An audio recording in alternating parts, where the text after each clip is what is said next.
Hey, I want to welcome you out to the Massive Action Academy. I'm Stan Medina, and I got a lot of good information I want to share with you. A lot of stuff that I've went through as a real estate investor. Coming up, I made a lot of mistakes. I learned a lot of stuff from coaches. I had a lot of mentors. I read a lot of books, and I'm going to combine all that knowledge into this course so it helps you with your real estate investing journey. Okay? I want to first get into my story and how I got into real estate investing. I feel it's very important for me to share that because I want you to know that I have some credibility in real estate investing. I didn't just read it from a book and I'm just decided to make a video. I've actually made a lot of mistakes, and they weren't fun mistakes. Cost me a lot of money mistakes, but hey, we made it through, okay? So I first started off about 7 years ago. I invested in online auction. I bought our first, it was a 3-bedroom, 1-bath, single family house. And I think it was through auction.com. I remember the auction started about like at $25,000, and I remember I signed up. I had to put $2,500 deposit, and then I was able to bid on the houses, right? So I put the starting bid was at $25,000. The next day someone went up to like 28. I want to say we bought it. We ended up getting it for like 30,000, 31. But when the auction was over, it didn't meet the requirements for what they were wanting to get from the house, right? So I was like, okay, well, if we didn't get it, maybe another one, right? And so I got a call the next day, and the place was like, hey, the bank went ahead and accepted your offer. They said they want to sell you the house still. We ended up getting that house for like 30-something thousand, and that's where my real estate investing journey started, right? So we got into the house. We had no keys. Everything was through DocuSign. I jumped into the window, and then like from as soon as I hit the floor in that house, I started calling everybody I knew that did like sheetrock, and you know, we have all those friends that do work, right? Started calling everybody, getting everybody hyped up, and I was like, man, I'm gonna start flipping houses, and I'm gonna, you know, make a lot of money. And I was trying to get a team together, right? So a year later, after redoing the sheetrock, after redoing the plumbing, after putting showers, commodes, sink, granite tops, stainless steel appliances, painting the house, new windows, it was finally ready to go in the market. So then I called a real estate agent. I said, hey, I got this house. I want to sell it for $130. She said, woo, list it for $130. You got it. We put it on the market, and it sat there for a month. Then it sat there for 2 months, 3 months, 4 months. I was like, what the heck?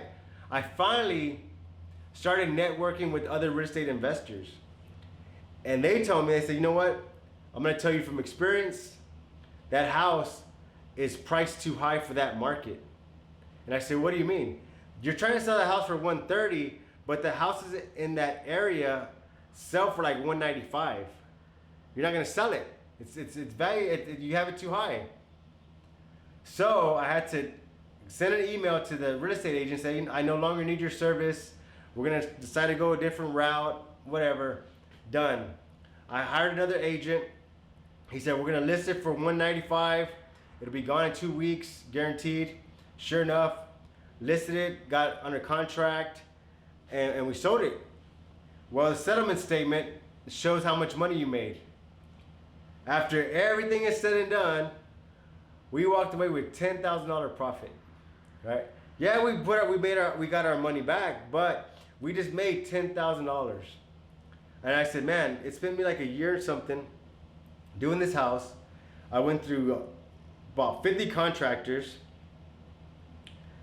Not only that, but whenever it was a first-time buyer buying the property, they did all kind of inspections. It came to find out the plumbing was bad, had foundation problems. I had to get that fixed before I can even sell the property. I almost walked away from that property being in the negative about $20,000.